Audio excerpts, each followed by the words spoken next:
Hello friends, welcome to my channel. இது என்னோடய வீட்டு பால்கனிங்க. இந்த பால்கனியை நான் எப்படி க்ளீன் பண்ணேன்றது தான் உங்களுக்கு இந்த வீடியோவில் காமிக்க போகிறேன்.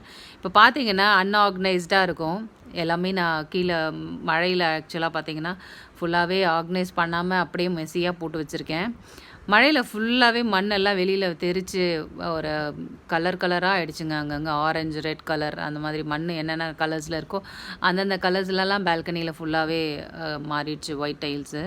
அதை ஃபுல்லாகவே எடுத்துகிட்டு ஆர்கனைஸ் பண்ணிவிட்டு நல்லா ஷாம்பூ வாஷ் போட்டு க்ளீன் பண்ணிவிட்டு நிறைய பிளான்ஸ் எல்லாம் எக்ஸ்ட்ரா வளர்ந்துருந்தது எல்லாத்தையுமே கட் பண்ணி போட்டுட்டேங்க. நிறையா பார்த்தீங்கன்னா என்கிட்ட மணி பிளான்ஸ் தாங்க ஜாஸ்தியாக இருக்கும். ஏன்னா எனக்கு ரொம்ப க்ரீனிஷாக ரொம்ப புஷ்ஷியாக இருக்கிறது ரொம்ப பிடிக்கும். அதனால் எனக்கு நான் பார்த்தீங்கன்னா 2 வெரைட்டி ஆஃப் மணி பிளான்ட் வச்சுருக்கேன். ஒன்று பிளெயின் க்ரீன், டார்க் க்ரீன் கலரில் இருக்கும். இன்னொன்று வந்து ஒயிட் அண்ட் க்ரீன் கலரில் இருக்கும். இதுதான் அந்த ஹேங்கிங்கில் இருக்கிறது தான். தேங்க்யூ ஃப்ரெண்ட்ஸ், தேங்க்ஸ் ஃபார் வாட்சிங்.